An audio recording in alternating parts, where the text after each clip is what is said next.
Good morning, good afternoon, and good evening, everyone. This is Adobe Live, and I'm your host, Chris Blackstock.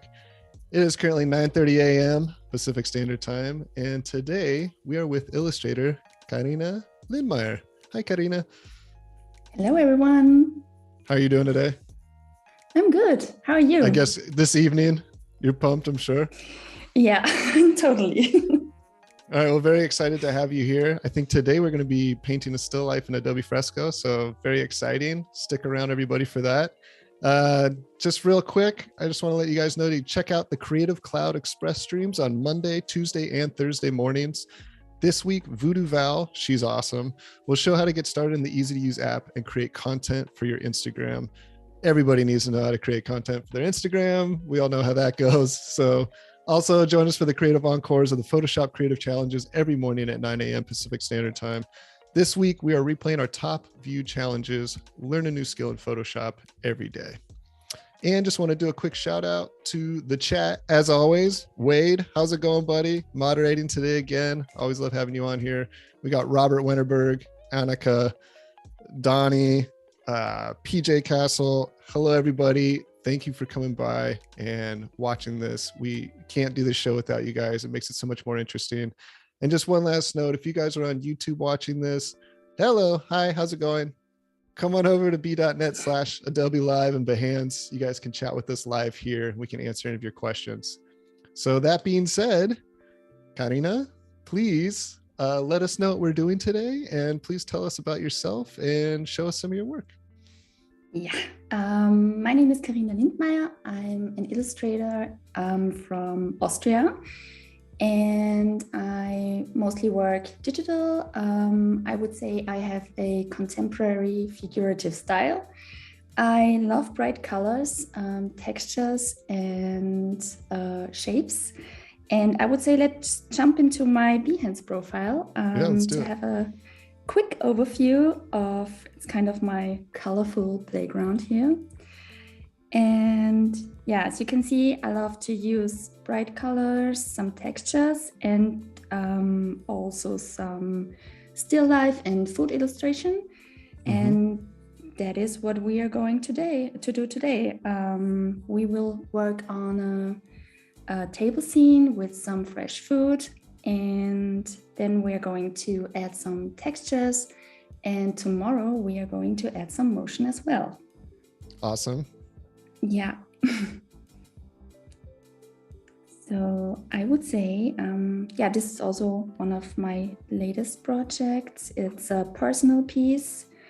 A few months ago, I stumbled across the awesome drawing challenge on Instagram. It's called Still Here, Still Live. And you maybe heard of it. Yeah, it's important. Yeah. I haven't heard of it, but it's pretty important for us to all make sure that we get heard. It's a very, very nice drawing challenge, and where you can explore different styles and also play around with some textures. And yeah, it's very nice for your own practice to get familiar with some new things or new brushes if you want to try out new things, or also to connect and explore with other creatives as well. So it's very nice. Yeah. You should definitely check that out. Yeah. And today I prepared a sketch in Adobe Fresco. And everything, is the entire project going to be in Fresco, or? Yes. Yes. Okay. Awesome. Okay. Yes. So this has become the new program. I feel like I'm getting so intimate with it. All these artists are using it now. I feel like I have to jump into this. Yeah, do it. It's the best one. I really love it. A lot of beautiful work coming out of Fresco these days. and it offers so many possibilities. And I mean, also all the brushes you can use, they are all amazing and free. And I mean, yeah, that's the best thing. So I prepared this very rough sketch. I don't know if you can see it, but I can see that here we have some tacos. And maybe this is... Yeah, we got some tacos, yeah. And this maybe will be some salad. Perfect.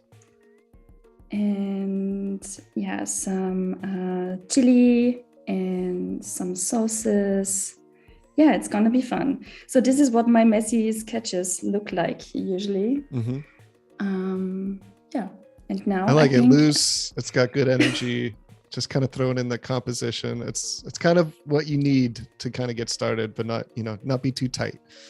Yeah, exactly. And also I like to keep it very spontaneous as well. So I think it's a good starting point to don't work with very defined sketches. So to keep everything very rough. But I'm always happy to add some suggestions from the chat. So if you want to add anything else, like, I don't know, some more tomatoes or some more chilies or some more lemons, I don't know. You guys heard it. She's putting it out there. We get to add stuff. Annika was saying that she also knows about the Still Here, Still Life. She says she loves it. And she's also wondering, when did you start doing still life illustrations? Was that part of the influence, or was that just something you had stumbled across after you'd been doing this for years? No, I think it's, that's the main influence. I think I started with the first lockdown here in Austria. I stumbled across their drawing challenge, I think on Instagram, and and then I decided to participate as well, and it was so much fun. And then I started to share my work also on social media, and I also got commissions from it. And that's awesome. Yeah, it's kind of funny how those little things those decisions that you make about something that maybe seems small at the time, or something that's just to keep your sanity or have a little bit of fun or creativity, just kind of turned into something else, which is, that's incredible.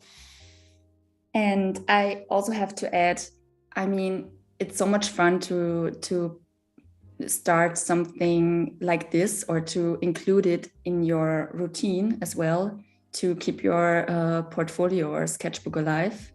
Like, because you can learn so much from just observing things and to trying new things. And it's really the best. I absolutely love it.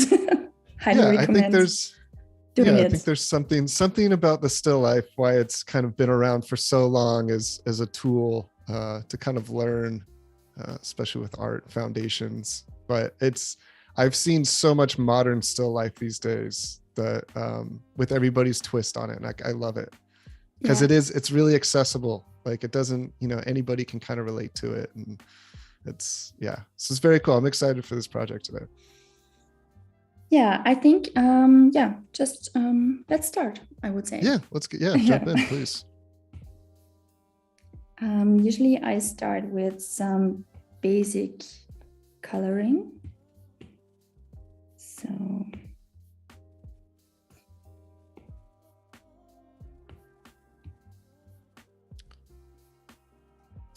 Danny's already asking for lemons, but I feel like I saw something in there. Might have saw maybe some limes, or I'm not sure. I'm always in for lemons.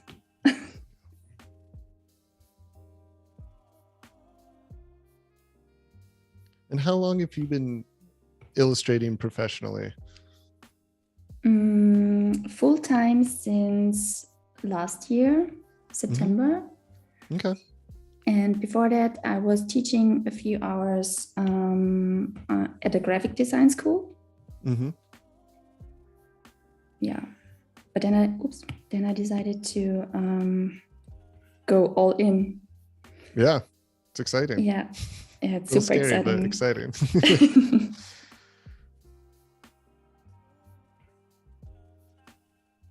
So did you go to school for graphic design, or was that something that you taught yourself? Or I went to a graphic design school here in Austria, and yeah, then I took some workshops as well, and also at university there was some kind of illustration classes as well. So a mixture of different things and interests. I feel like that's how education is really like these days. It's not, doesn't really come from one place. I guess in life in general, it's never just one place, right? Yeah. Kind of learning from multiple sources at all times. Yeah, that's so exciting.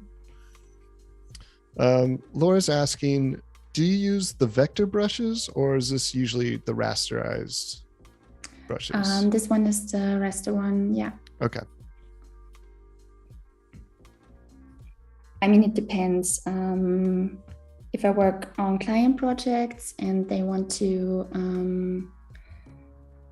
or I have to meet specific client needs, then sometimes I use the vector brushes as well, but usually I go for the pixel ones or the raster ones. Right. Yeah, sometimes it's easier with vector if they want to change the size or use it for different types of advertising and marketing.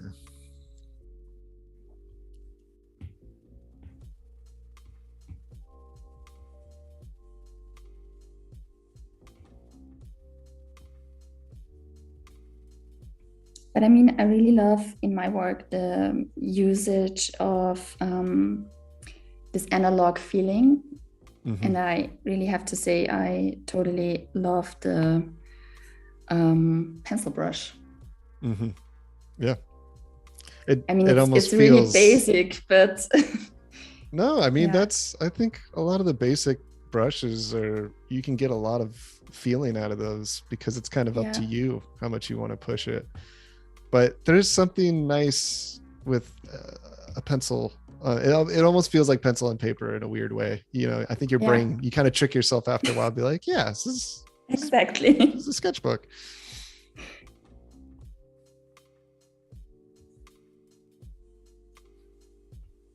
Yeah, I remember, I think we were talking about on an earlier stream, and I do this myself. I have a paper-like screen that I put on my iPad to get rid of that smooth glass feeling. Adds a little bit of matte texture to it, which is nice, and kind of pushes it one step closer to feeling like I'm actually on paper.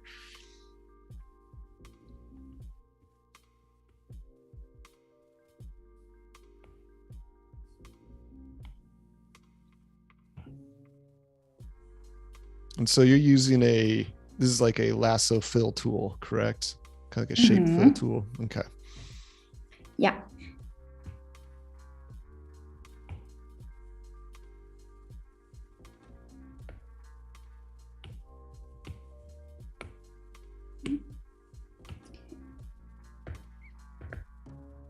And when you're starting out with the colors, are you just kind of feeling it out as you go? Is there any type of process that you have? Have you decided any of this ahead of time, or is it?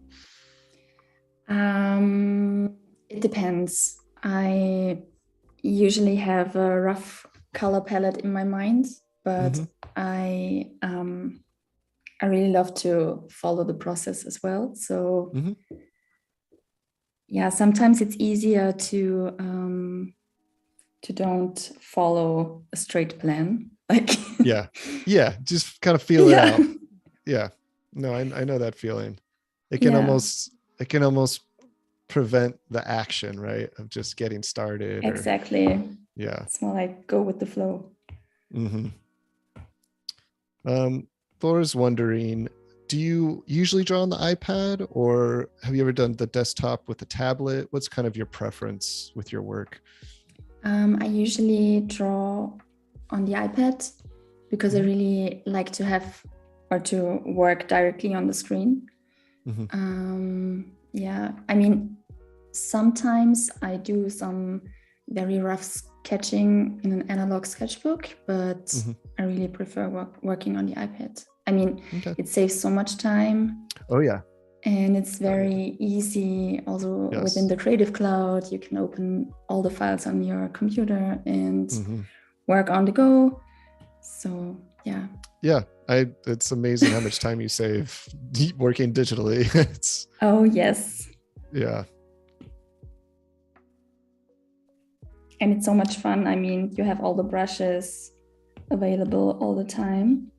Yeah, there's no cleanup. There's no mess. No limit. Yeah, exactly. You can kind of just go crazy. If you want to try stuff out or get some happy accidents, you can just work on a new layer. It is pretty cool.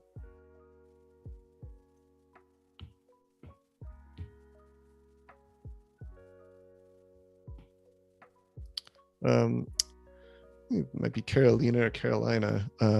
She's asking, how do you find day-to-day inspiration? Kind of what gets you moving on these every day?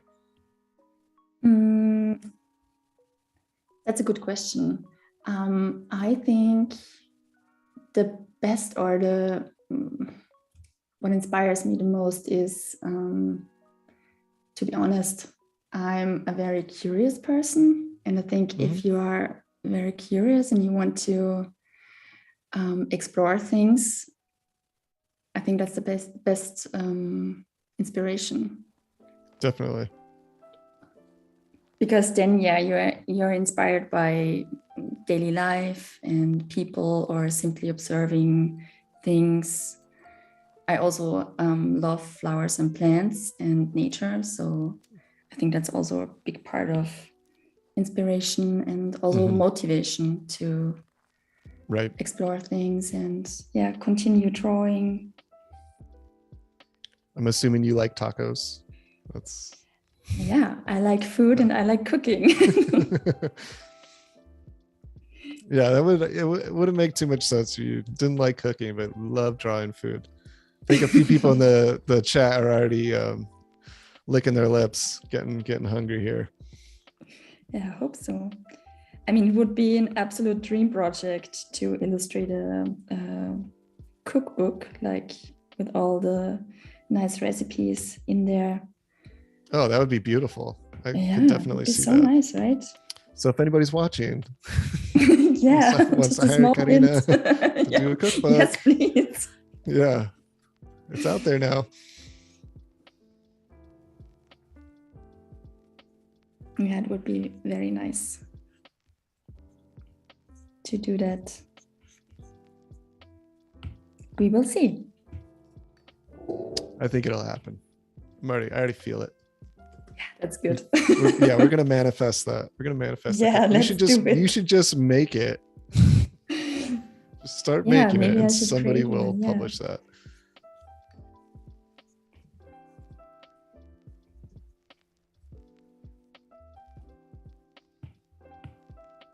Oh no, I was working on the wrong layer. That's not good. So let's lock it. That's also a very nice feature. You can lock some layers, so that you don't, you're not able to kind of mess them up while you're moving to other ones. Could be a lifesaver as well. Yes.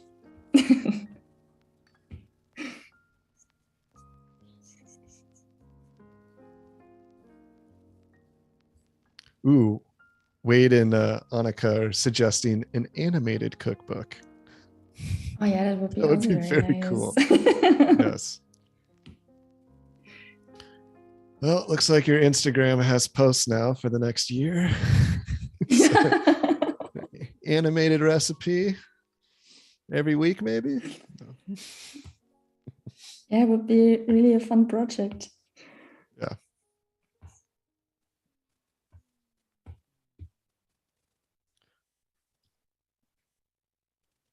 Laura was asking if you know how to save colors from Fresco into the Creative Cloud libraries.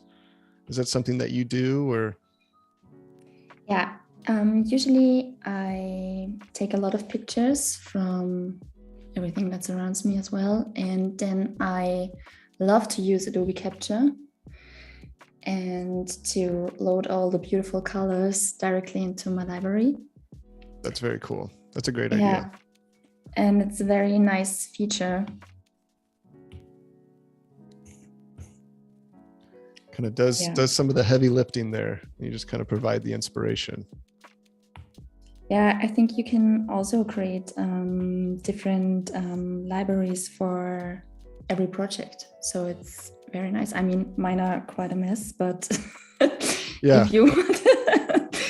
But I can show you this one because I created one for skin tones. Yeah, please. Yeah. Okay, nice. So, I mean, there are a lot more, but these are some I use a lot. So it's very nice to have them whenever you need them. And you can just create a library for whatever you want to. Very cool. It's very nice. And it saves a lot of time. And I think you can also create some, sorry. Oh no, keep going, please. You can also create some textures, I guess,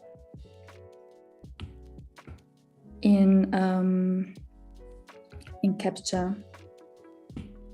That's cool. Right? Or brushes? I think you can do that as well. It would probably be a brush that you would create from it, right? I think so.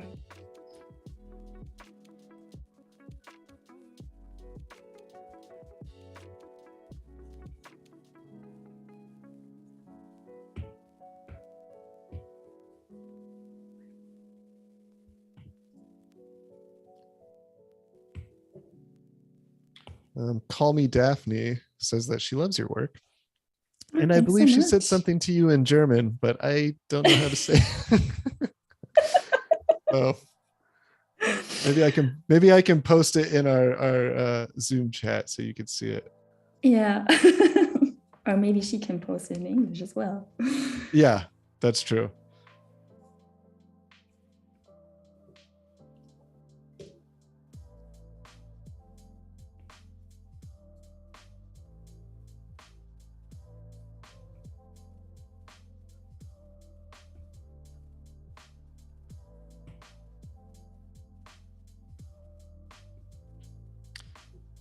Okay, so Laura was wondering, she asked about those Creative Cloud, the color saving. She's wondering, how do you do it directly in Fresco, or how do you do it directly in Fresco? Like as you're, like let's say you have a new color that you kind of have that you like.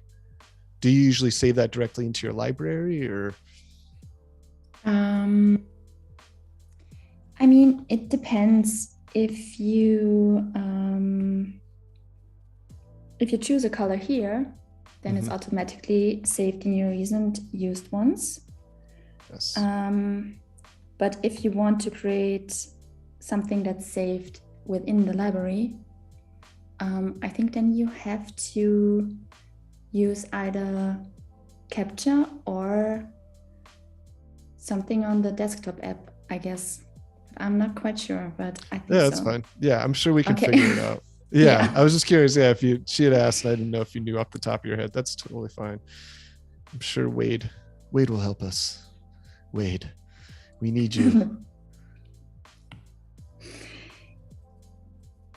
But in my case, I really just take a picture, then I upload it into the Capture app, and then you can take the measurements within the picture, and then you can load it directly into the library.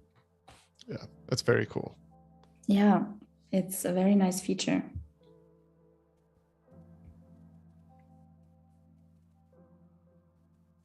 So for adding the colors, are you using the pencil brush as well, or are you using a different type of? You are. Okay. Yeah. But it's just a basic thick to thin one, but it's in the basic pencil library, in the ink one. Yeah. It's also a very nice one because it has not a very straight or very defined outline, and I really love this handmade look and feel. Right. So that's Adds the a little reason bit of why I used. texture to the silhouette. Yeah.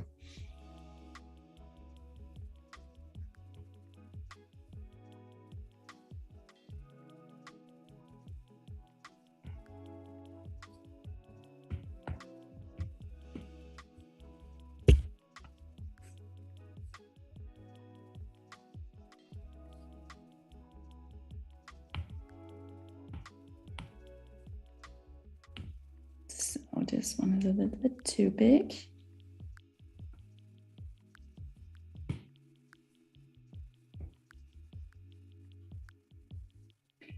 Okie dokie.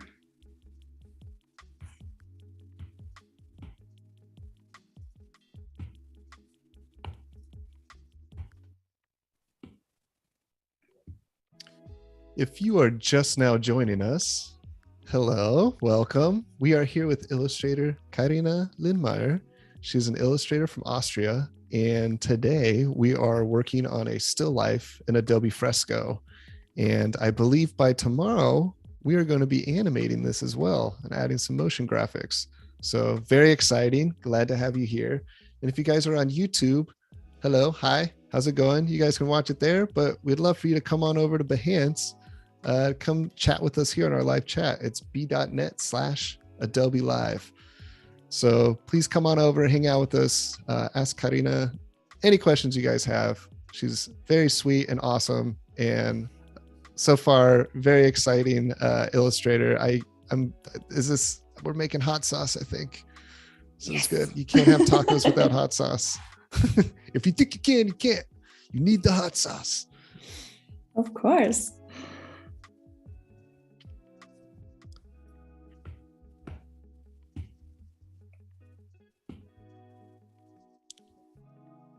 And Wade, our moderator, is saying you're doing a great job of providing information on colors and Fresco. So you're doing Thanks great. So much.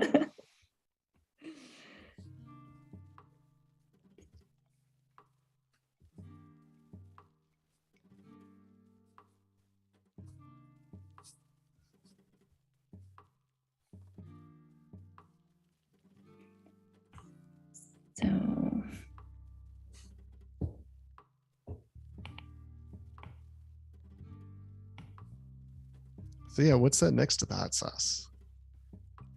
That's a good question. Maybe some mustard? Or yeah. Could use some mustard.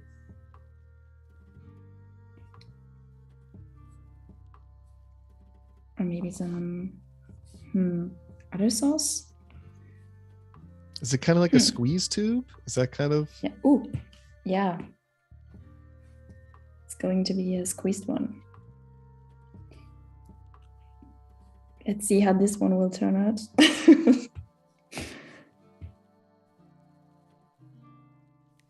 I mean, I think what's fun too about this type of style is it's not that saying like you can't mess it up or anything, but it leaves a lot of room for you to play and to kind of explore.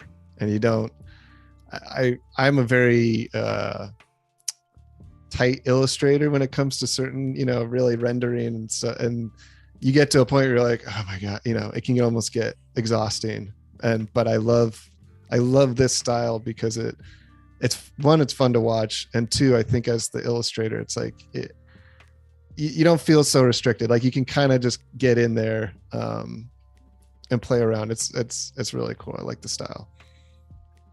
Yeah, exactly. It's very nice to have this or leave this room for imagination and for fun and keeping things playful in the life. Mm-hmm. Mm-hmm. And also a little bit energetic, I would say. Yeah, no, definitely. Yeah, and it's very well, nice especially something like a still life. You kind of want to inject that energy, right? Something that's normally maybe not very energetic. I mean, even in its name, right? Still life. And you're kind of putting a new twist on it. And I mean, everyone had to do it at school, right? So, right. And I absolutely hated it. because it Yeah. was so, I don't it think many always people felt enjoyed so it. kind of, dead, like Yeah, without life. And I think right. that's the most fun thing now, to add some energetic elements and to breathe in some life. Definitely. Mhm. Yeah, it's Um, super fun. Wade is wondering if you ever come up with your own branding when you're working on your sauce labels. Yeah, it would be a fun one to do. Yeah, Carina's hot sauce. Yeah. Muy Check it caliente. out. Yeah.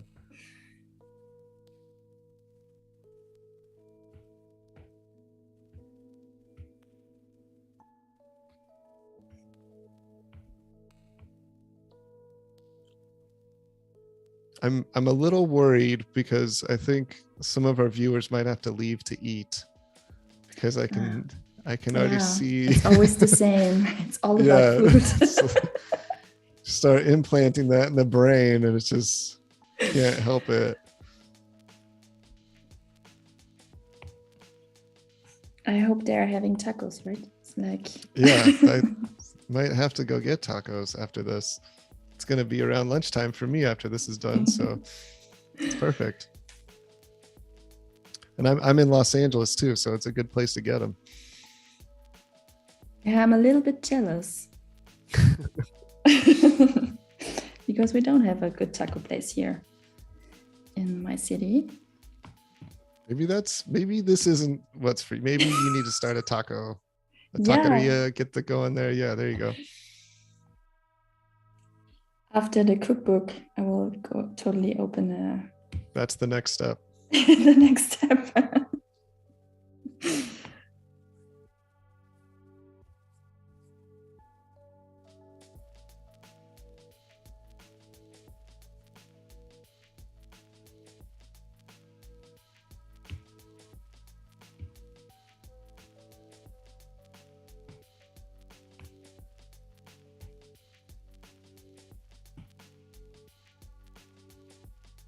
Oh, see, Janella is watching while cooking lunch, so it's perfect timing. Perfect.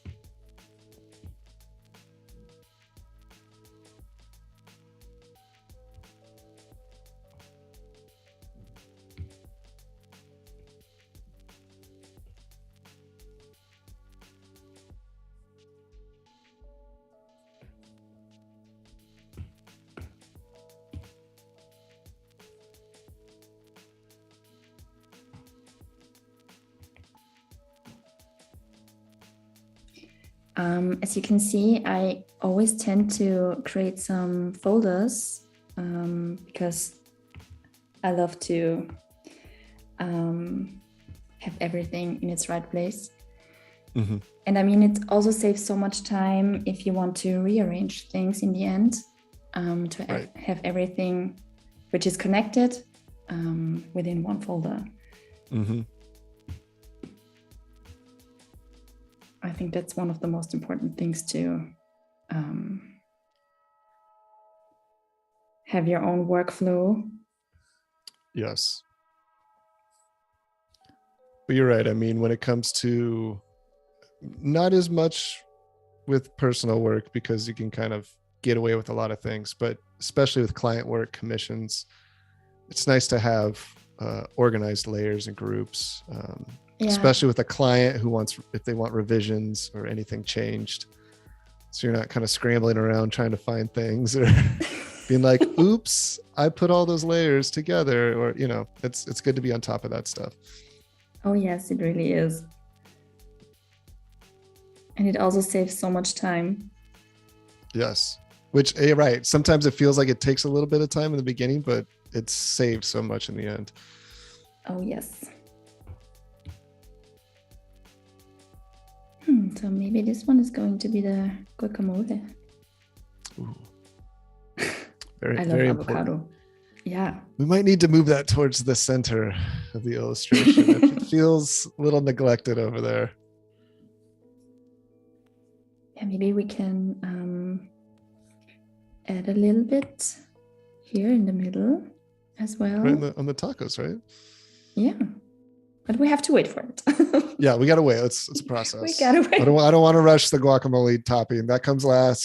You gotta get, the rice, the meat, maybe some onions. I don't know.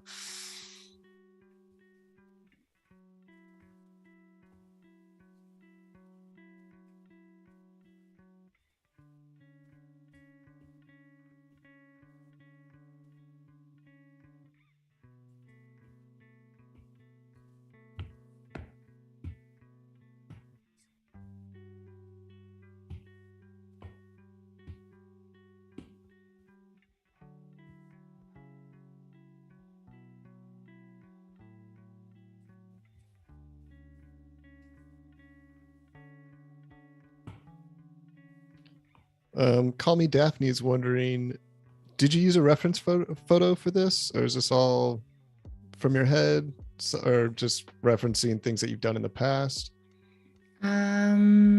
Depends. I think it's a mixture of everything. Like sometimes I draw from references. If you want to draw, it depends on the project or theme. Mm-hmm. But if I want to draw dragon fruit, for example, I really have to. Right. I think Google I saw that first. In one of the works. Yeah. It's a very specific looking fruit, that's for sure. Yeah.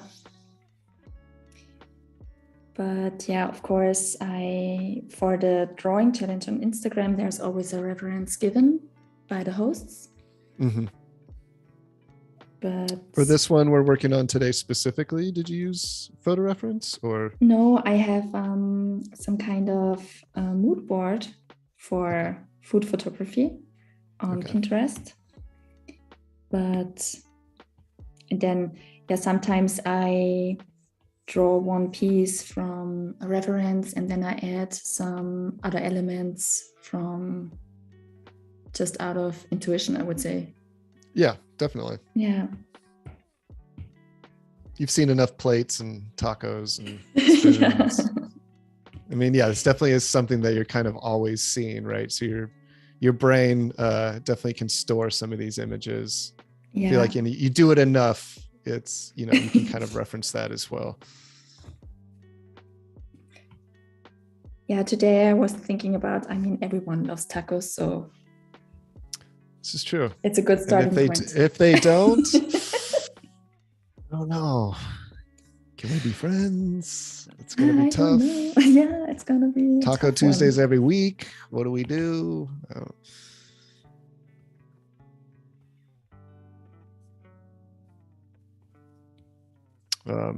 Genoa's suggesting there should be beans in this as well. So I don't know if that's going to be involved in your tacos, but that's a good one. Yeah. And Laura loves your composition. Oh, thanks so much. Maybe we can add the beans in one of those bowls. Maybe in this one. Red beans? Sure. Whatever beans you like. Red beans? Oh, yeah, red beans. Oh, there we go. That's nice. Yeah, it's good. Dark color. I like it. Yeah, color-wise, I think that's a good choice. Working with those other reds as well. So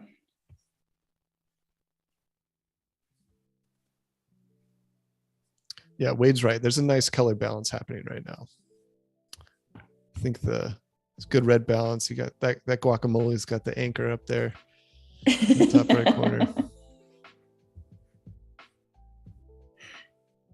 So that is definitely, I remember something learning early on with painting is you're constantly creating a balancing act. And it's whether you realize it or not. But in the end, a great painting is really well balanced.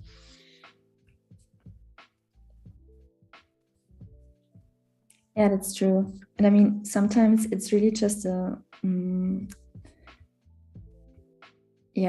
happy accident. Like mm-hmm. Oh yeah, completely.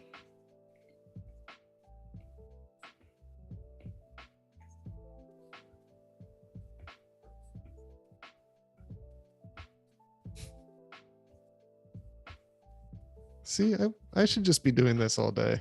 I should just be painting tacos, little baby beans. I can highly recommend that. Yeah, I'd probably be a lot happier. I think this is going to be my new. I think you've inspired me.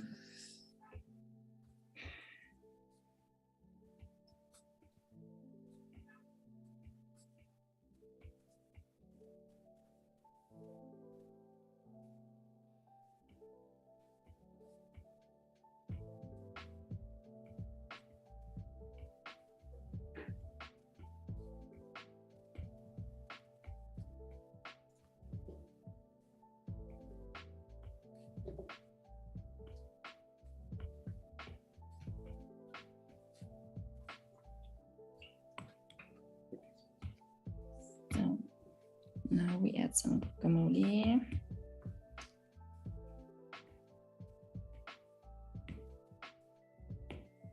But I think we go with this brush. I also love the pastel mixer brush because it also has a very nice texture. I think it goes along with your palette as well. Everything feels like it could be in a pastel, those pastel colors, that combos. Oh, this has got a really nice texture to it. Yeah, I love it because it has really this analog touch. Mm-hmm. And I also use this paper-like screen protector, so it really feels like drawing on paper. Yes.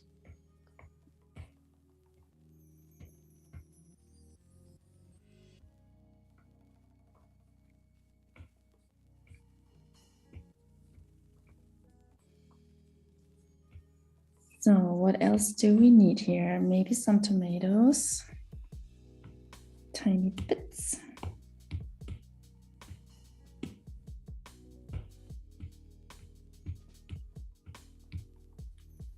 And cheese. I mean, we also have to add some cheese, right? Mm-hmm.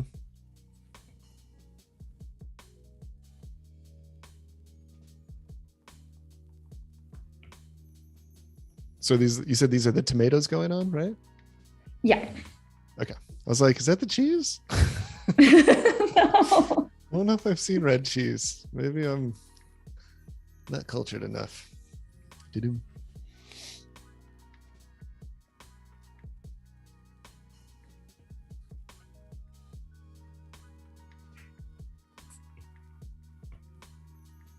Some chopped tomatoes.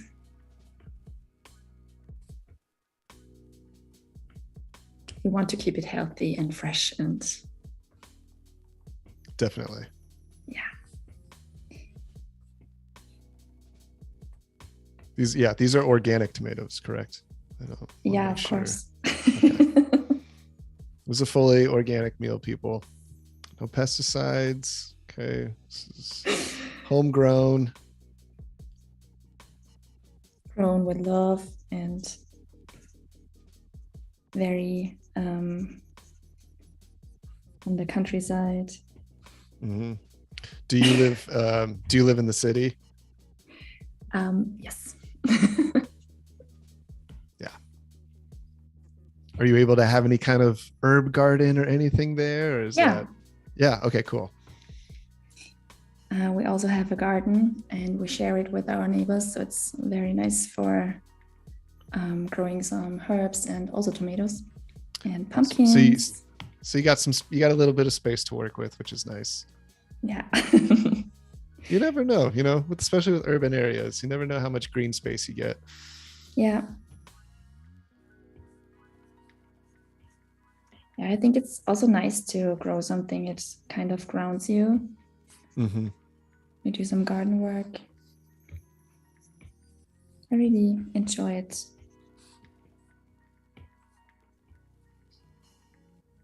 Yeah, I think just watching something grow and helping it grow is a pretty special feeling.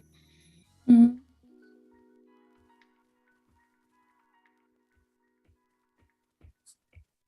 Also, it tastes so good when you know it's from your garden and you made everything by yourself. So this is the rough coloring for the tacos. All right. So let's continue with the salad.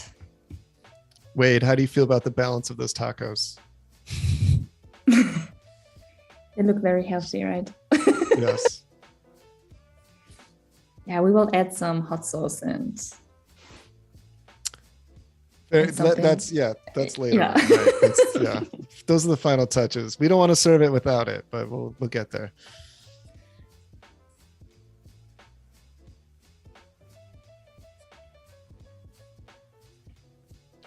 So as you're adding these are all these details being put on a top layer above the base colors? Yeah, within the folder. Okay. Yeah. So you have a folder for the tacos, and then you'd have a folder for the salad. I have a folder for the tacos, for the salad, for all the different plates and elements. Gotcha. Okay.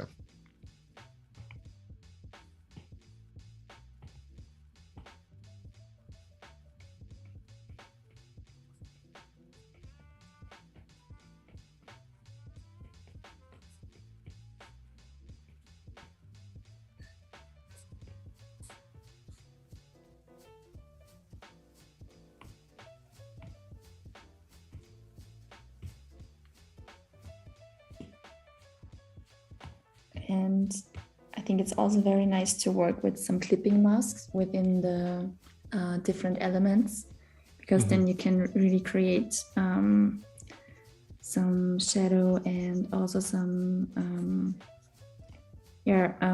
textures of the different elements. Yeah, I remember discovering the clipping masks, and I was like, oh, this is how you do it without messing everything up. Yeah.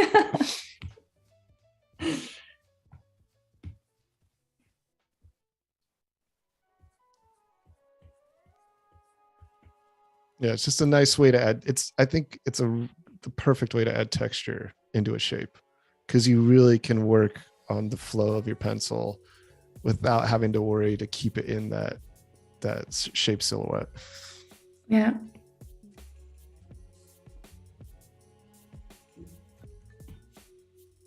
So I will lock this again.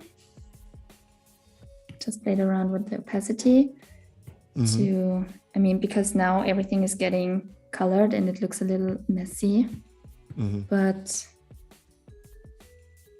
within the process, I'd like to go down with the opacity of the initial sketch to focus on the coloring itself and all the elements. Right. Because in one point you don't need it anyways. So. Right. So yeah, in the end, is that sketch going to be completely gone? Yeah. Okay.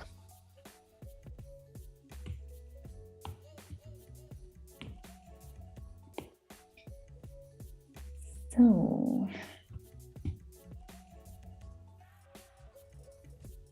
let's continue with the taco plate.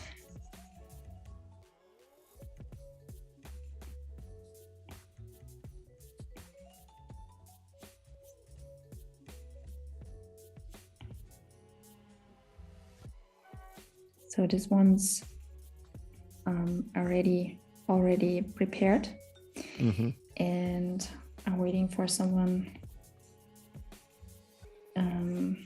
who's very hungry.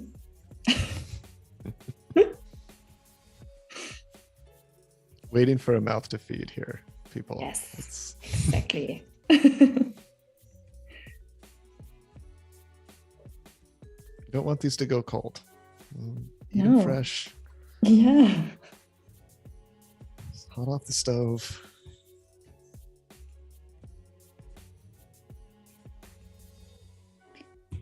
So then we have to add some salad, beans, and some meat.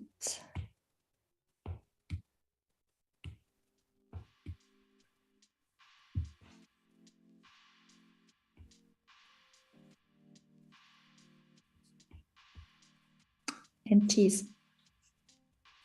And cheese, yes. I mean, of course, unless someone has a dairy sensitivity, then maybe some cashew cheese or some type of substitute.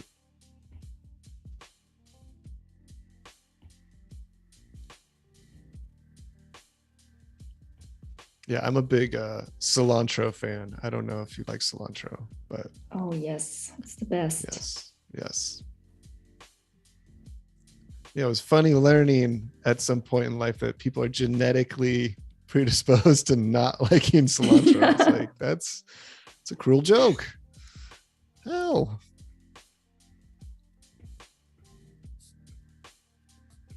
Yeah, it can be very intense for some people. So Yeah, it can taste bitter, I guess, for some people. That's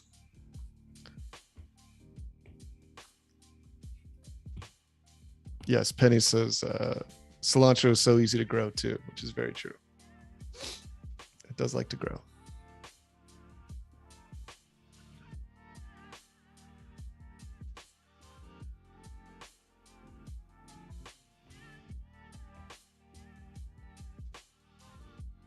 Yeah, is there any type of herbs or plants that you like to grow there that kind of or do really well and where you live? you mean specifically in my garden or? Yeah, your garden.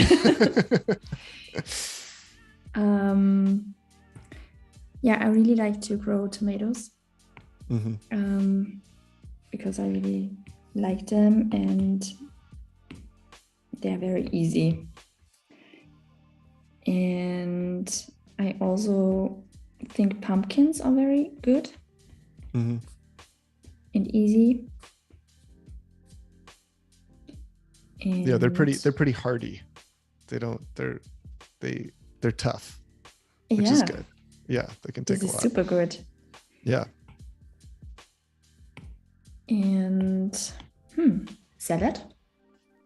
Mm-hmm. Any kind of salad. It's very nice. Also, it's like when you can grow something on your balcony, it's very nice to have everything ready to use. Like if you have this, I don't know the English description for this type of salad, but it's a very small one. You can really just pick it and eat it. You don't have this big, like it's looking like a head. I don't know the English word to describe this type of salad, but I like the other one because it's it could be easy. like lettuce, like a head of lettuce, or cabbage is kind of, but the cabbage is usually a little bit crisper and tougher. Yeah.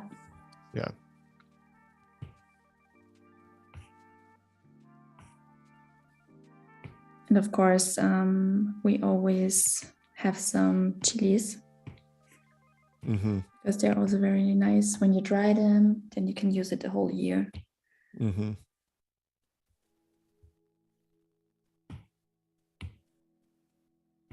So chili is always very good. So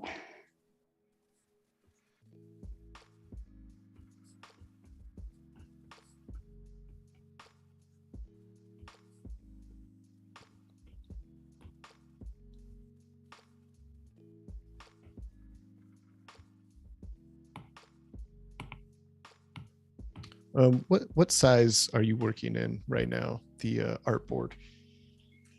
I created this one with 4,000 to 3,000 pixels. Okay, that's a good size. Yeah, because I would like to share it afterwards on social media, and it's a very nice one because it won't be too cropped in the end. Right. Yeah. And it's also nice if you want to print it or I was going to say, if you're going to make a print of it later, that's definitely needs to be at least that for sure. So you never know. I think it's better to go for a bigger screen first and then because it makes you so much more flexible in the end. Right, especially if you're using raster tools. Yeah, you can't. It's not like vector where you can, kind of make it as big or as small as you want.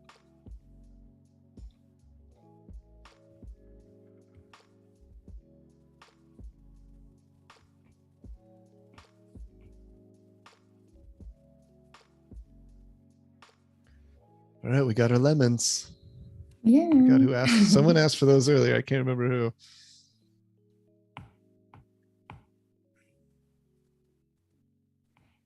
I mean, in this case, it's also very nice to work with the clipping masks because you can create, I mean, with these nice brushes, you can already create this kind of lemon texture. Mm-hmm. And it looks so good, right? It's like a real lemon. Yeah, right. And you didn't have to put that much work into it. It's kind of does the work for you. It's a good texture. It's a good brush. Isn't this the pastel brush still, right? Yeah. And you can also mix them. And it has the same texture within. It's very nice. And is this a tapered brush, or does this brush taper at the ends?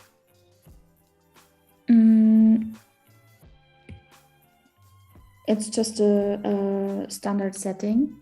Like, Gotcha. Yeah.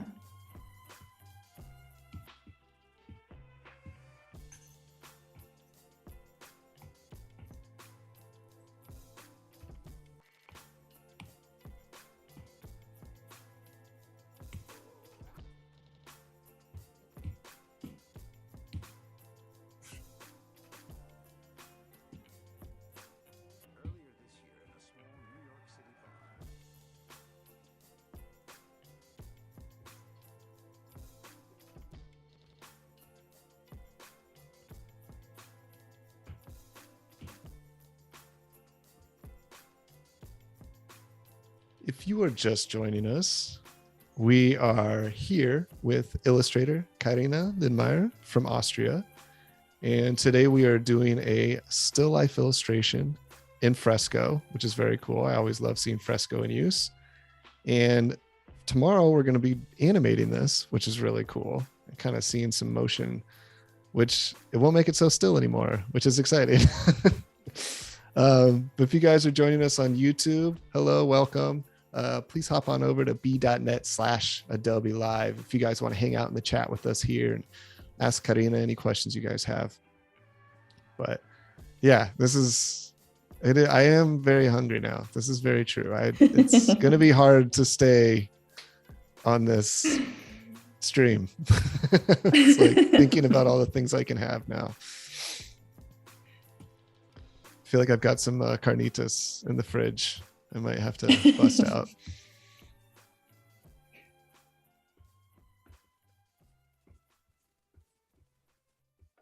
Now, do you ever do any of these live streams on your Behance profile as well? No, I've never done this before, but I saw it that you can do it. Yeah, it's awesome. It's, there's all different types of software you can use to stream. OBS is really cool. It's like an open source broadcasting software. And, you just go on Behance and it steps you through all the steps of getting it set up. And it's pretty cool. It just, archives it as you do it. But yeah, it's a cool thing for everybody to check out. Not only do we have this Adobe live stream, which is so cool, but artists that are already on Behance with their own profiles are also live streaming. So once we're done with this, if you guys either can stick around here or please go explore Behance and see what other artists are sharing. But it's pretty cool. And like I said, it archives it. So, if you miss it or you want people to check it out, you can always go back and watch it. And if you really love doing it, there's also a subscription service, which is really cool.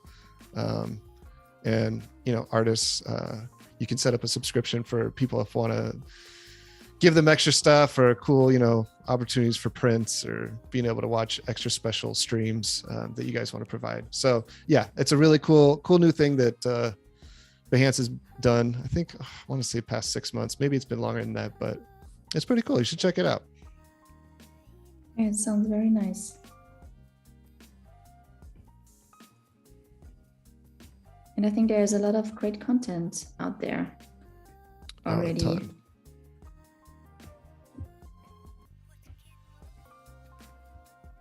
Yeah, I mean, it's it's kind of one of those things where it's like it's another place, you know. That's, I feel like there are so many platforms where you can do this, but it's cool since you're connecting with us on Adobe Live too. Behance has become a pretty great place to find other creatives and designers.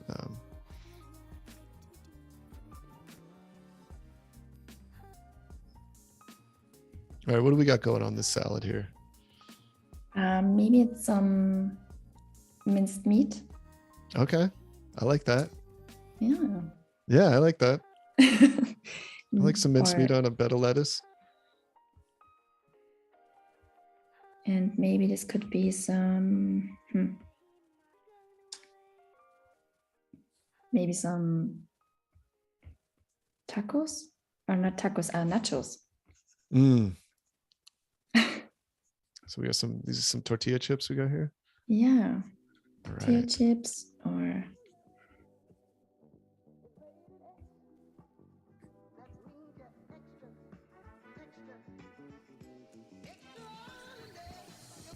I think it's always very nice to combine different forms and shapes of different type of food. So I like to combine, I mean, you have this kind of organic shape from the salad, and then you add something very sketchy meat, and then you top it with some triangle shaped thing. And I geometric. have the feeling that, it's creating something, an interesting spot. Let's call it like this. When you always have to also keep in mind that you want to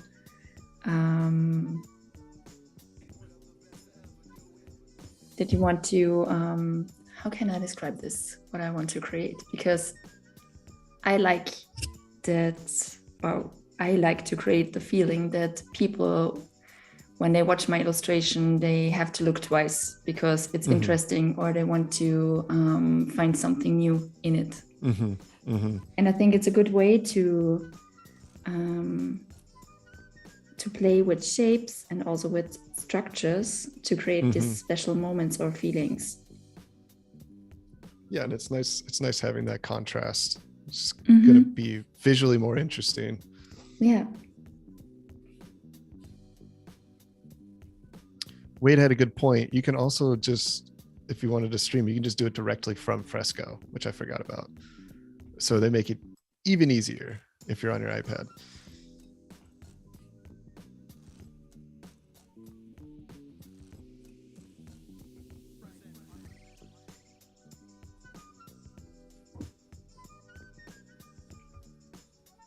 So, and now on this one, we can also add some herbs.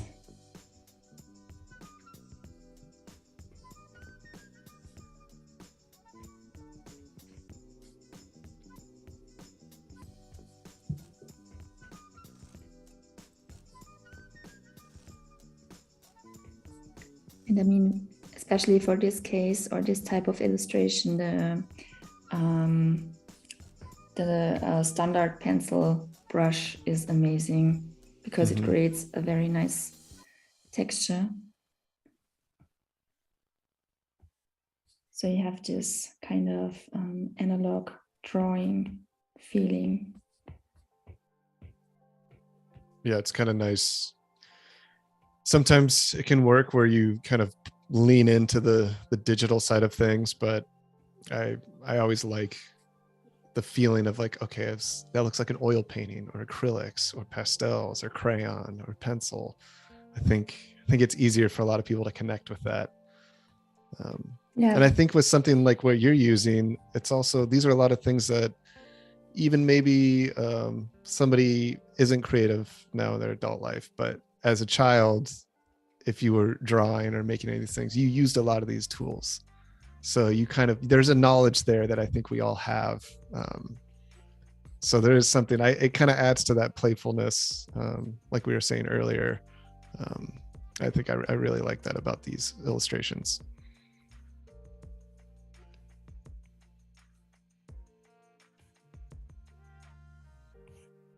So,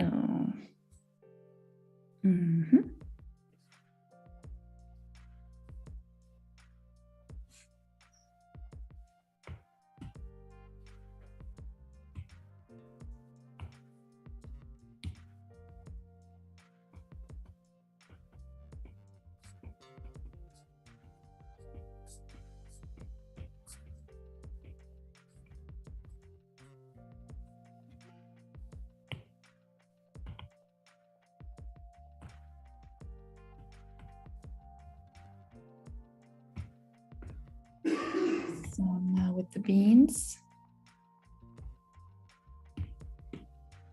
All right. Little bowl of red beans. Yes.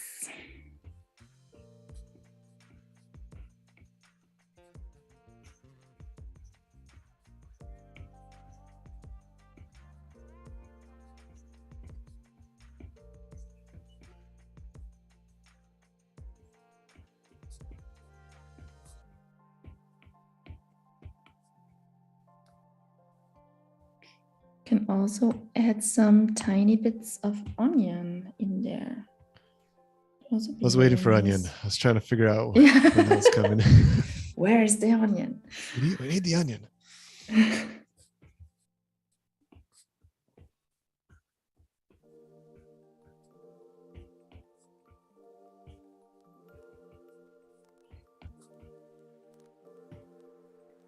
So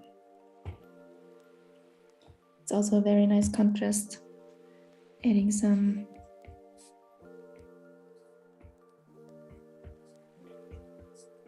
white bits in there. Mm-hmm.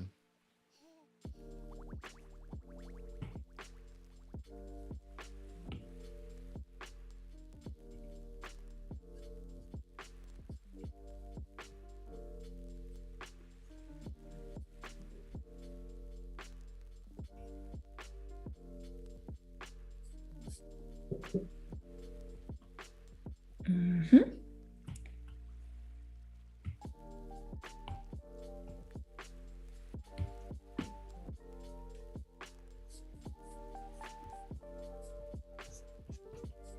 So when you're choosing these secondary colors, looks like mostly for like shading or highlights, are you just kind of tint shading it, like adding white, adding black? Or you kind of, how are you trying to go about that as far as color picking for that? It depends. It really depends. I really, most of the time I trust my intuition and follow the process. So if I don't know how to describe it. I think it's not that I always follow some kind of plan.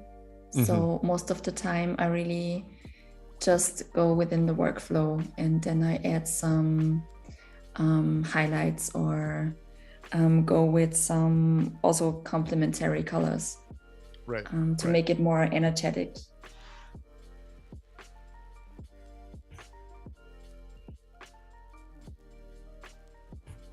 So most of the time it's really just intuition. Yeah.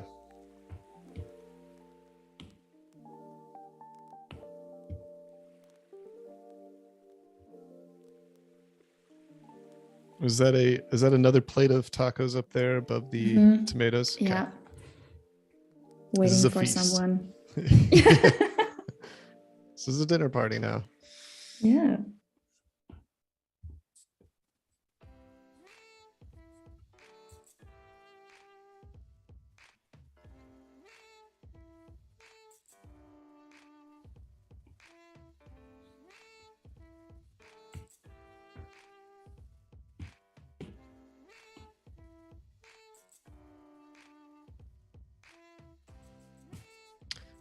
Wade is asking, do you ever flip your canvas to get a fresh perspective? Sometimes yes. But it also depends on what I'm working on. I mean, if you're working on a very big piece, then it's very easy to get lost into all the details. Then you really have to zoom out and also take a step back and then start or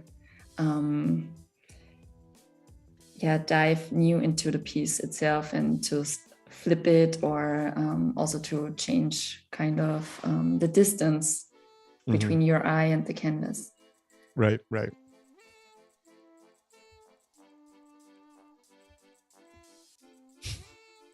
Janot's asking if there's going to be donuts for dessert. Tacos and donuts. We can think about this tomorrow if we have enough time. We can work on the dessert. Throw some donuts in there.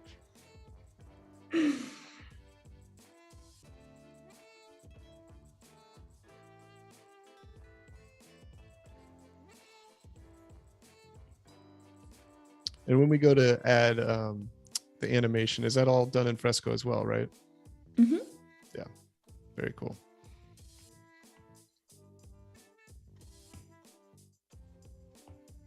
Yeah, it's so nice that there's this animation tool or the motion tool.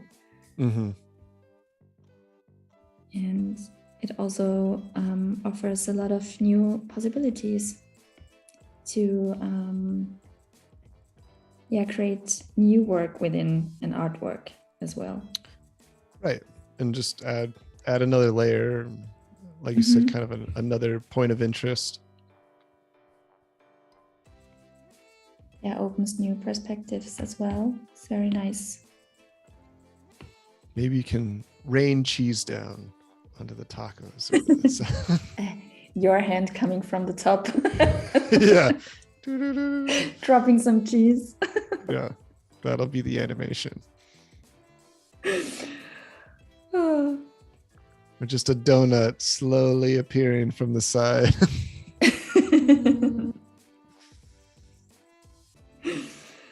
Oh. Yeah, we will see. Let's wait for tomorrow.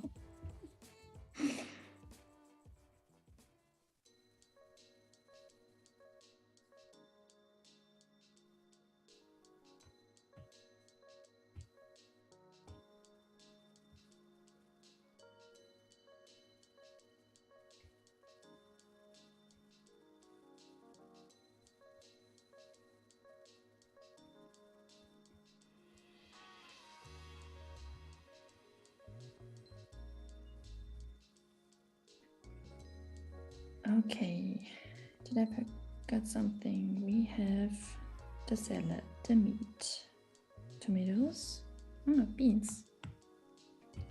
Let's add some beans. Yeah.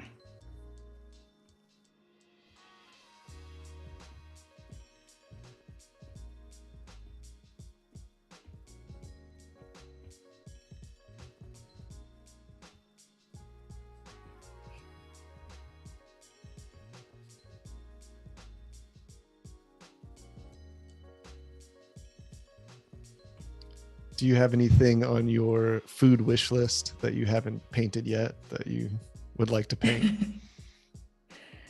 I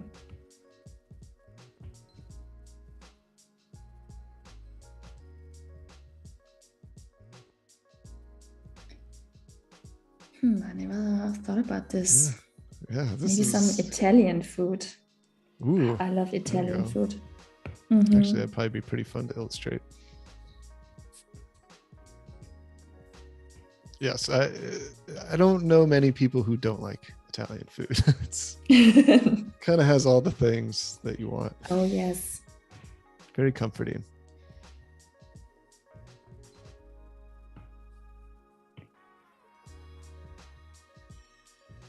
So, okay.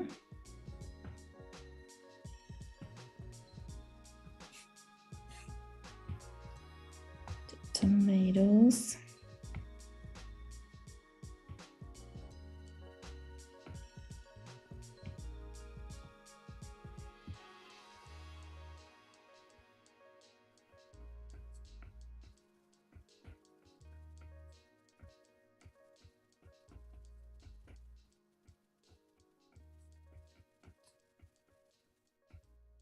So is this the first time you've kind of gone on to show your process? Do you ever post any type of process videos online? You do, yeah. Sometimes I do, and I have also been a guest on Adobe Live Germany. Okay, very cool. Yeah, it was very nice. Was that recently or was that a while ago? Recently, I've been with another illustrator from the UK, Adobe Live UK. Oh, very cool. And yeah, it's very nice. It's always so much fun working with someone else on the same thing you love. So it's very nice to get another point of view and to connect with other creatives. Yes, I agree. I've been on both sides, hosting and Yeah. as a guest, and it's a really cool experience. Yeah. And I think in such a digital age, it's nice to connect with other artists from around the world. And it's just fun watching somebody else paint and see their process.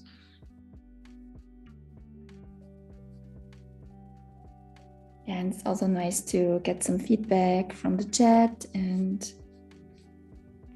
to meet new definitely. people. Mm-hmm.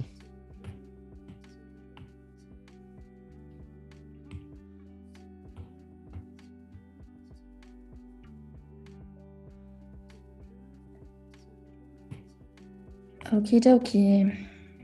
Let's go to the hot sauce. Create a nice label. Yes. With heavy branding. Hot one. Yeah.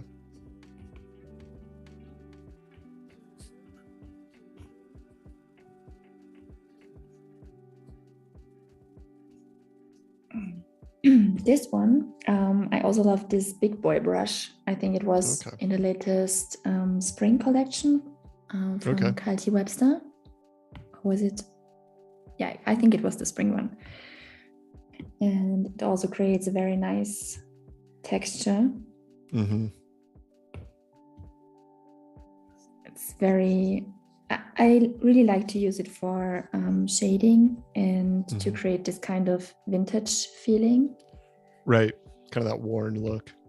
Mm-hmm.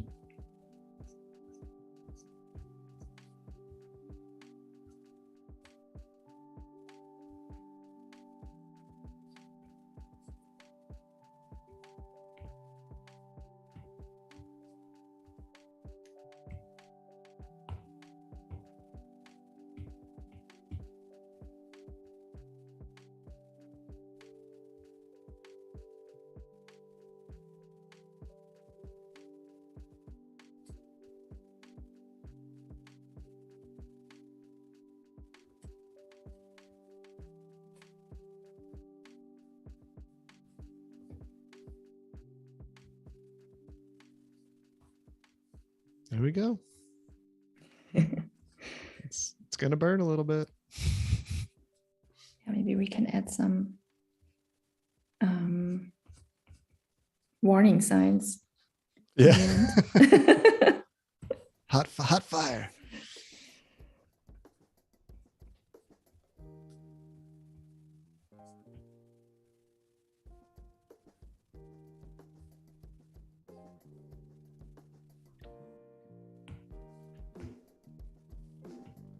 Is the back wall just going to have a little bit of textures or anything going on that back wall? Yeah. Okay.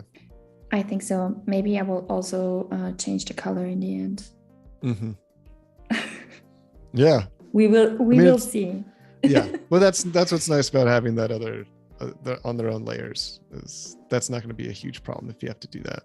No.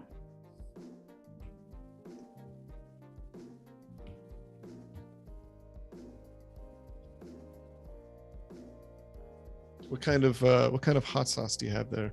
What do you use? Good question. I think someone's asking if it's Tabasco, but I don't know. It's a pretty American hot sauce. It's a good question. I will have to think about it, or maybe the chat has some suggestions. It's going to be. Yeah, your job. This is your job, chat. Come up with suggestions. Oh yes, please do it. Don't leave me alone with all the tacos. Cannot eat them all alone. Yeah, it's a lot of tacos.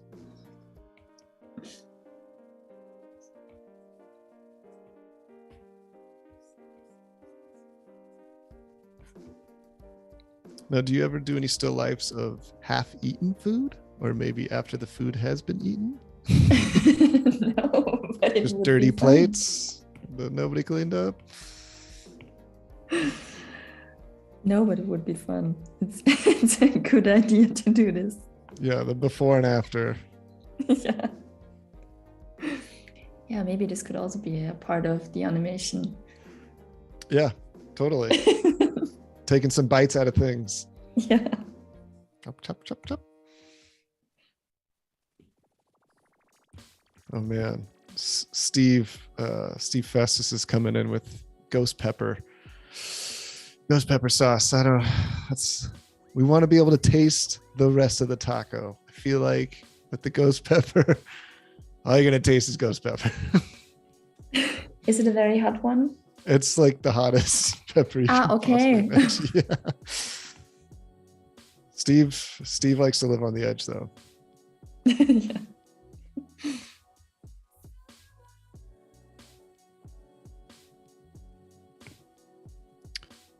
Well, Robert's talking about some Louisiana hot sauce. That sounds good.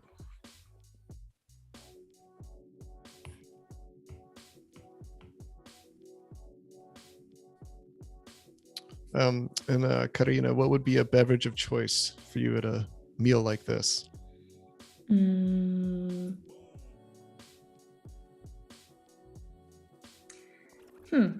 Maybe some simple Coke with a slice of lime.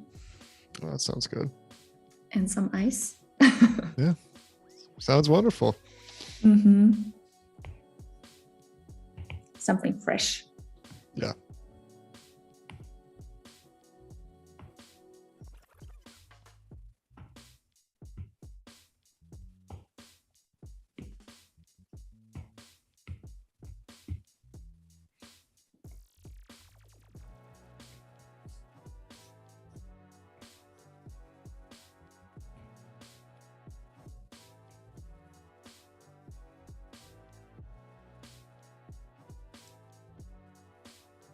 Okie dokie, so still have the tomatoes waiting. Right, got to add a little bit of detail to those.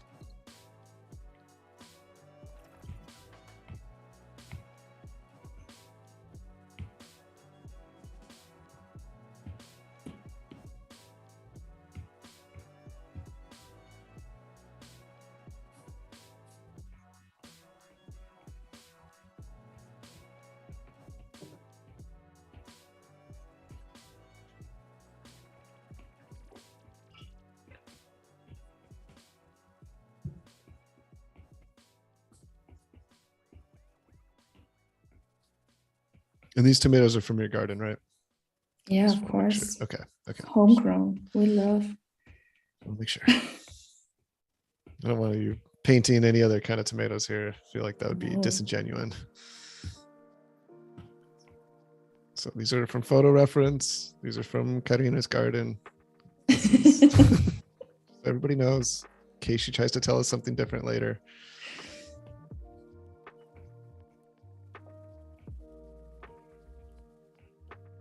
Wade's got a good question for you. Do you usually have kind of this selection of brushes that you always use, or is it kind of a free for all?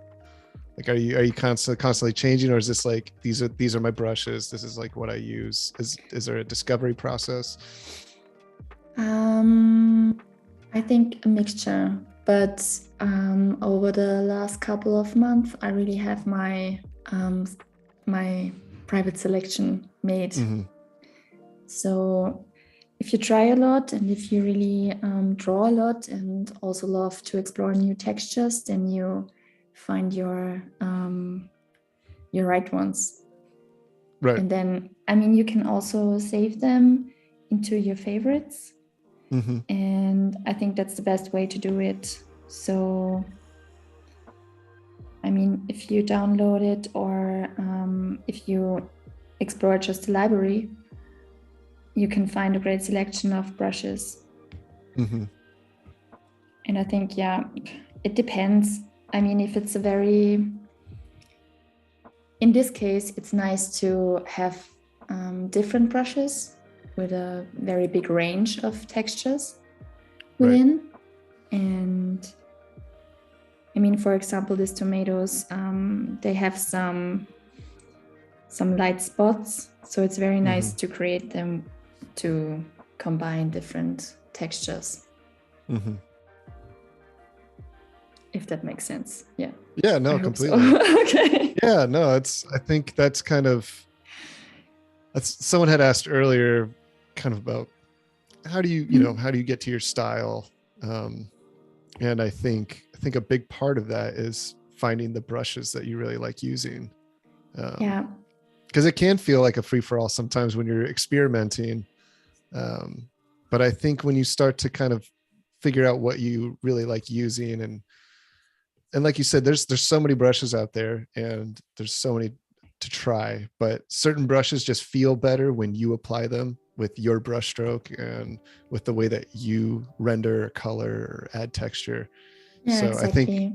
I think as you feel that out, that starts to help inform your style. And you can always add to that, right? I mean, there's always somebody's always making some cool brush, but it is nice, I think, to be consistent with your brushes at a certain point, especially if you're working on similar work like you are. Yeah, totally agree. I think it's nice to explore something new from time to time, but it's also very important to stick to your kind of routine and brushes, right? Of course. Yeah. I think people appreciate consistency at times with art, especially from a specific artist. Yeah, it can help drive the theme and the style. So, your art is definitely like a very specific style. I feel like I could see it, like as I was looking on your page and the Instagram, you can kind of pick it up pretty quickly. Like, oh, okay, yeah, this is her work. I think it's also very you have to have this kind of consistency within your work, because clients would like to book you for this specific type of work or style. Right. So they also kind of expect something from you. Right. Yeah, it's interesting kind of what field you're in or who your clients are or where you're working. And definitely I think with illustration, especially for either, marketing or print or advertising, it is nice having that consistency and kind of showing, what you could provide if they were to hire you or commission you. It can be different for other things. I think entertainment industry and other things where you kind of have to be a bit more of a chameleon. I think sometimes the different styles is good. Like they almost encourage it to be like, well, can you do this? Can you do that? But even in that, I mean, I think it's still important to kind of have your style, or something that you really enjoy pushing to the next level.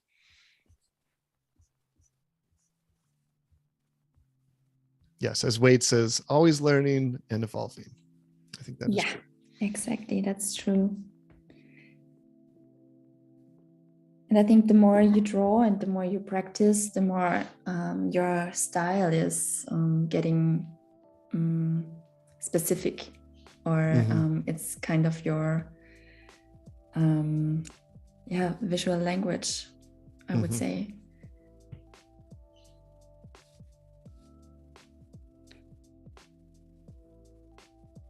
Okie dokie. So now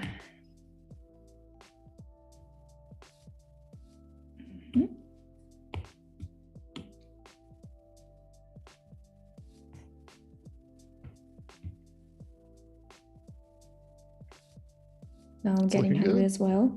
Yeah. Well, and it's here in Los Angeles. It's about 11 o'clock in the AM. We've got about 20 minutes left before we got the 5-minute wrap up, just so you know, Carina. I know time, it flies by. I know but look how far we are. I mean, this is really awesome. I think, are we going to be working on some tablecloth? What do we got here? Okay. Awesome. So if you guys are just joining us, hello, welcome again. This is Carina Lindmeier. She's an illustrator from Austria, and we are working on a still life painting today in Fresco. This is only day one, so if you guys come back tomorrow, same time, 9:30 a.m. Pacific Standard Time, She will also be adding some motion graphics into this, which is going to be super cool to watch, also within Fresco. So also, if you guys are watching on YouTube, hello, welcome. If you want to come hang out in the chat with us, you can go to b.net/Adobe Live. Come ask Carina any question you guys have about tacos, how she prepares them, her homegrown tomatoes, what kind of hot sauce she likes. I don't know, whatever you guys want. She says she's ready. So whatever I'm question ready. you have, she's ready for it.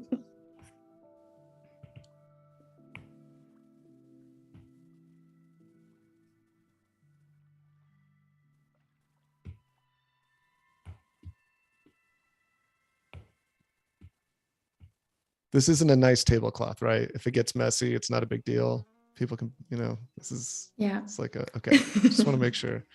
It's part of the concept. Yeah, tacos can be dangerous. So I don't, yeah. Okay.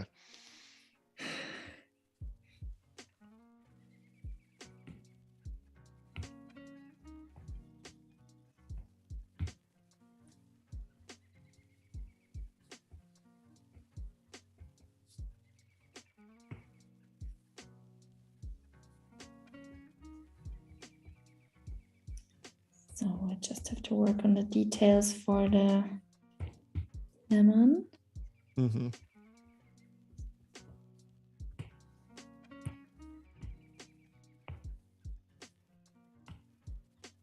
I think I don't need the sketch anymore. Makes it so much easier. Mm-hmm. Well, I mean, it's fleshed out enough now where everything kind of has its shape already. Mm-hmm. Exactly.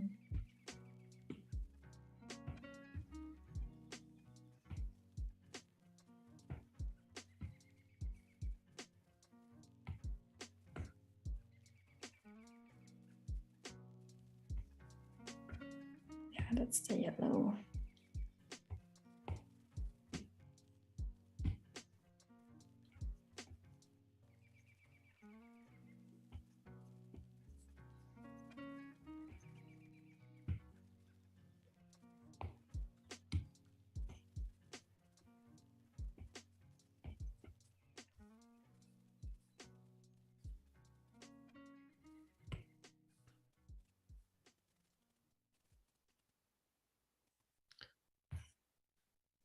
Laura says those lemons look really good. So you're doing a great job with those much. lemons. Mm-hmm. Smell the zest. Fresh lemons. Yes. So now when we get into the animating process tomorrow, is that a pretty long process for you, or is it something that you're able to kind of do? Like, is it a quick thing, or does it take a lot of time? Like, are you gonna have to prep a lot for that for tomorrow? I think I will add some sparkly bits. Mm-hmm. Like I recently made an artwork with a banana. It's on my Instagram. Okay. And I would like to show how just tiny bits can kind of pop up your artwork. Right. And then maybe we can also try out if we take away some elements and create maybe, because you mentioned it before, this kind of already eaten feeling. Yeah. Maybe I will give that a try. Yeah, it could be cool. Yeah, I think that's fun. But I don't know, if the chat has any questions, feel free to ask away, and also to, if you want to work on something specific, I'm always open for suggestions. Mm-hmm.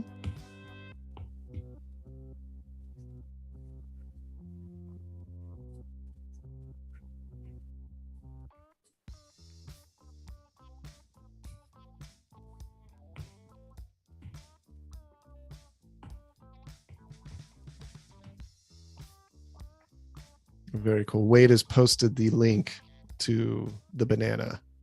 That's very cool. Yeah, checking it out now.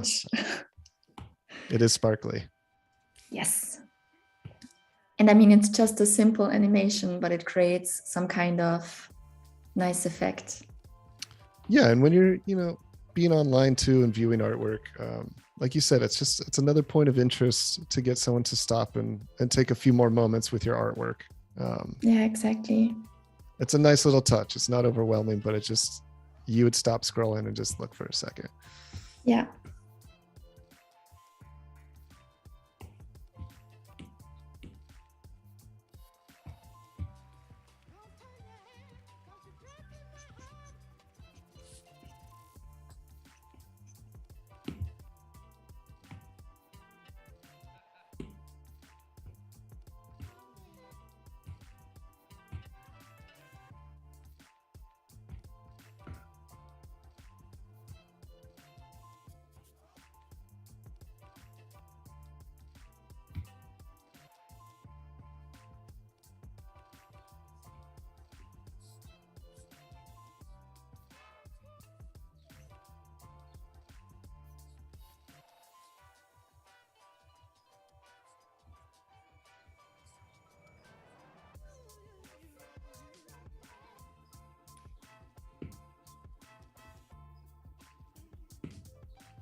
So now, what are you trying to do right now with kind of the mark making? Is this to kind of just continue to kind of define those shapes, kind of pop those colors? Like what's the goal right now in exactly. this phase?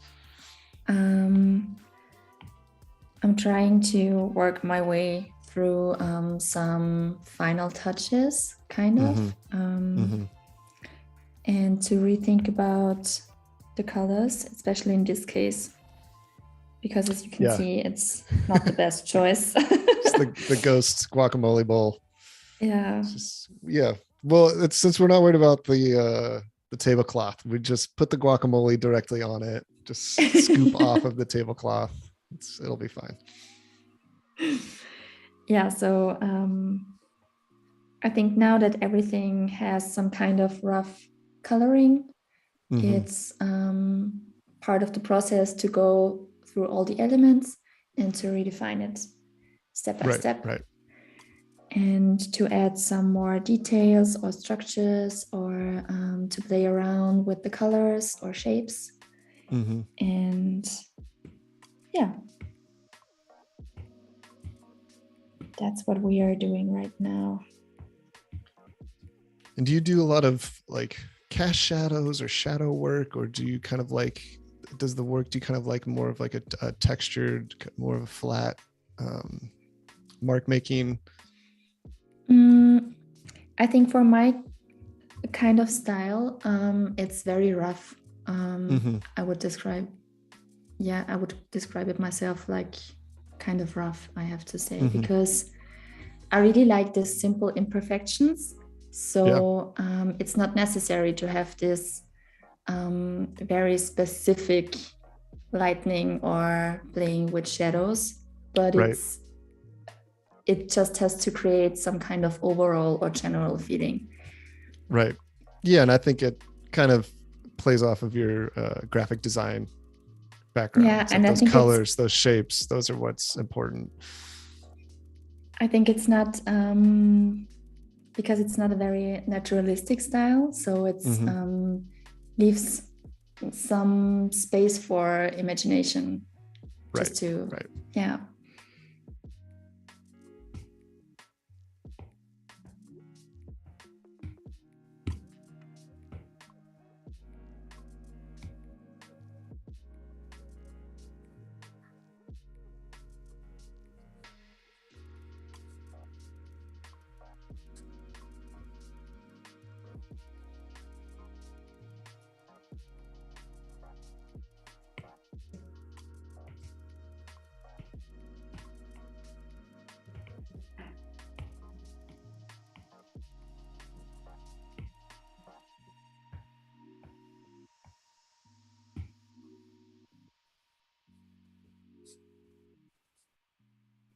Looks like the chat likes the sparkly banana, so it was a hit. It makes me so happy.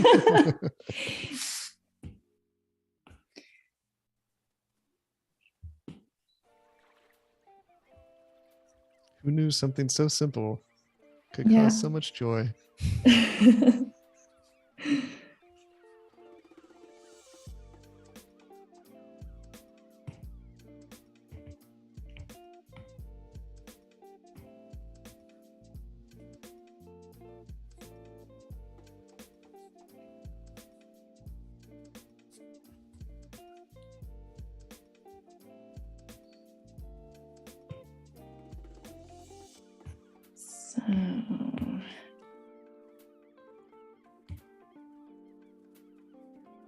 So many details. Necessary ones though. It's this these are the details I feel like that's really starting to make the illustration pop. Oh yes.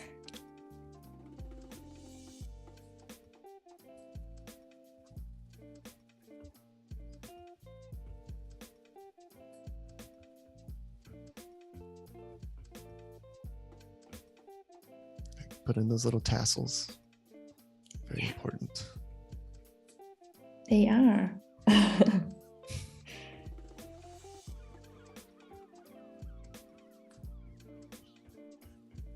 That's exactly what I meant before when I mentioned the simple imperfections, because I think it's not necessary that the distance between all the little things is exactly the same. It's like creating, or it's more about creating this general overall feeling.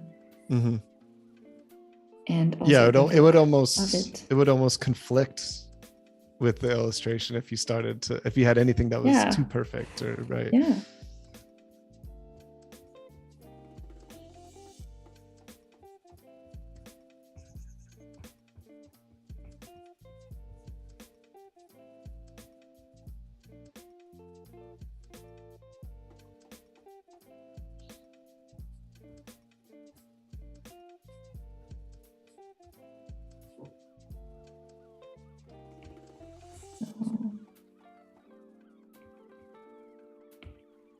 It's very inviting, which I think is important for food illustrations. It's like you don't want to look at a food illustration and be angry or depressed.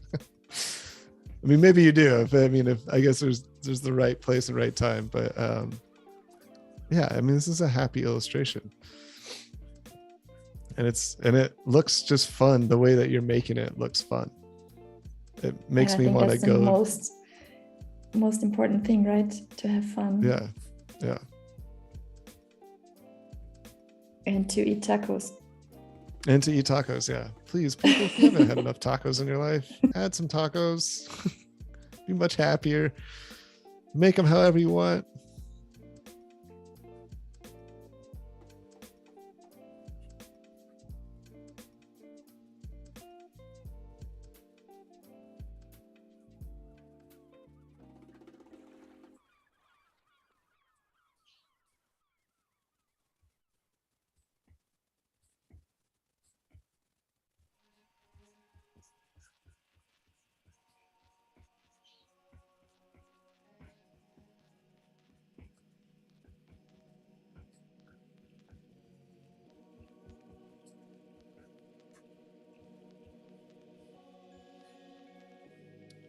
So if you don't mind me asking, what are some of maybe the commissions that you've had that could be interesting to hear about? Do you mean specifically food commissions, or? Yeah, I mean, since we're doing food, yeah, let's stick with the food. I was commissioned by Refinery 29 to create some food illustration for some ice cream. It was kind of branded content for them, or for their blog. And I also worked on a very cool puzzle. Oh, that'd be cool. It was also kind of still life food table scene. It was also quite fun to work on this one because it's very colorful and bright. What else did I do? Food related. I would love to do a cookbook. I mentioned it before. let's just keep saying it. We should definitely spam the chat and the stream. And tomorrow, just let's get a cookbook going here, people. Yeah. Would also be somebody nice pay to for this. Yeah, to create a community cookbook. Everyone has to that'd be really cool. their favorite dish. All right, you're running the next challenge. Here we go. Yeah. So Carina's Instagram. We're building a worldwide cookbook here, people. Yeah, it would be so much fun. And last year I had a very nice commission because I was one of the Adobe Stock advocates. So I was one of the recipients of the Adobe Stock Artist Development Fund.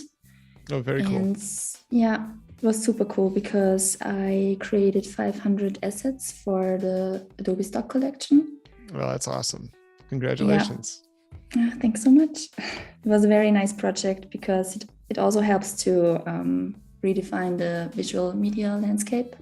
Yeah, no, that's huge. I mean, it's very nice. It's a great resource for a lot of people. Yeah. Were there tacos in it? Was this? No.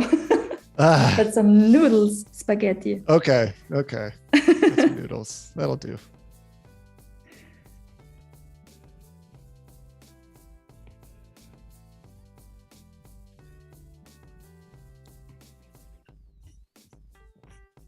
And just to let you know, Carina, we've got a few more minutes before we start wrapping it up. So I have to hurry up a bit. Yeah, I mean, but you're always welcome to work on this in between today and now, or today and tomorrow. So don't feel too rushed. Just want to get to a good stopping place. Does it automatically save? Is that something you have to do manually? Just want to make sure. Is it saved? It is saved. Okay. It's saved within the cloud. That's the good thing. Oh, we're working in the cloud. Oh, we're good. You don't even have to remember to save. It does it for you.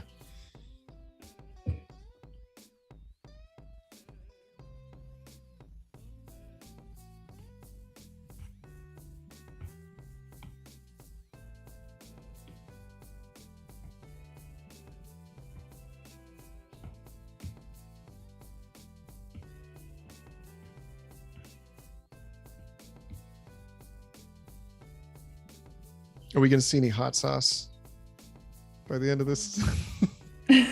Maybe tomorrow. Okay. Well, I'll have to wait. Yeah, you have to wait. Yeah. Okay. But I'm curious how many of you will have tacos today. Right? What kind of influence do we have on this live stream? I'm sorry.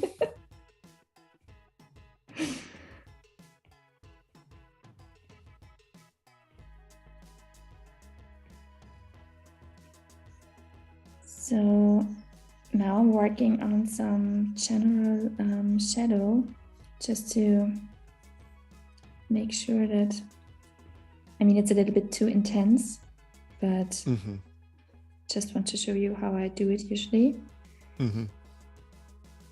Just working my way through all the elements.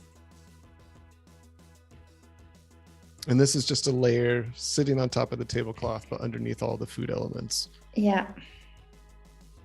And then I will do another one between the food elements and the tablecloth. So, okay. And maybe then I will just multiply the shadow within Fresco. Gotcha. Yeah.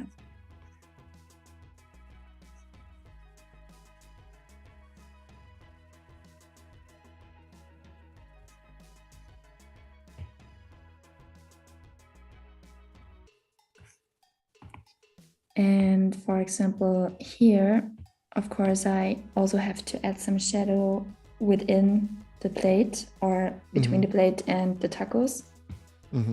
So I will simply pick this color and use just a little bit or a little bit darker one, like, but within the same green. And then just add some simple shadow outlines. I mean, it doesn't have to be perfect within my style of illustration, but it creates a nice feeling for it's not elements. It pops it a little bit off that plate too, yeah, so they don't. Of course, they're not. exactly. Yeah, they're not fighting each other for your eye attention. Yeah, exactly.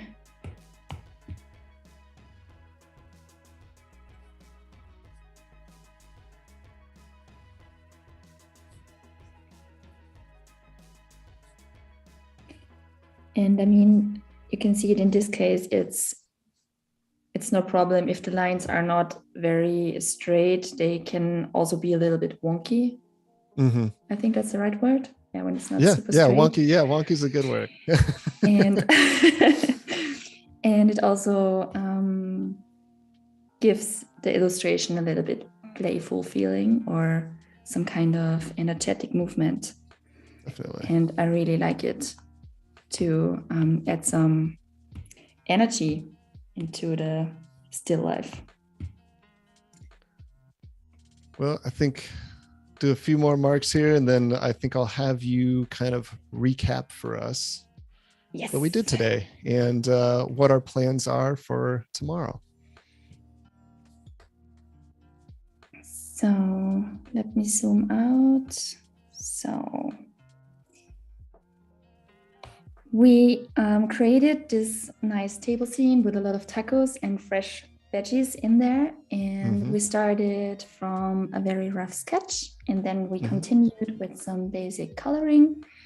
And then we continued with adding some textures and also some shadows and light spots. And tomorrow we will continue adding some motion and breathe in some life into this tasty still life.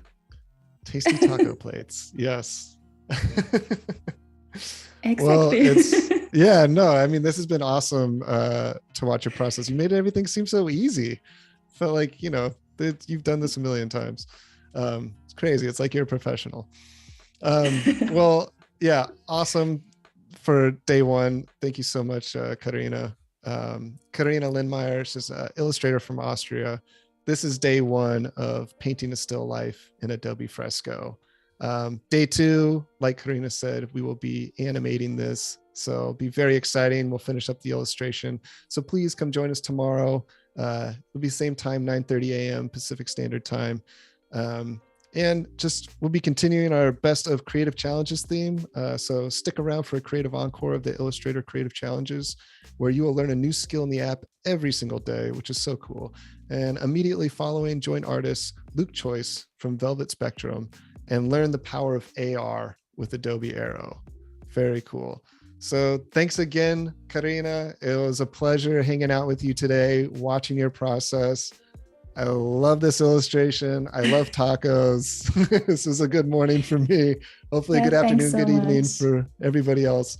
But yeah, excited to do this tomorrow with you. I'm so excited. Had the best time. Thanks so much. Yeah. And thank you so much, chat, for being with us and everybody's great questions. Hopefully we can see you all tomorrow. All right. Thank you, guys.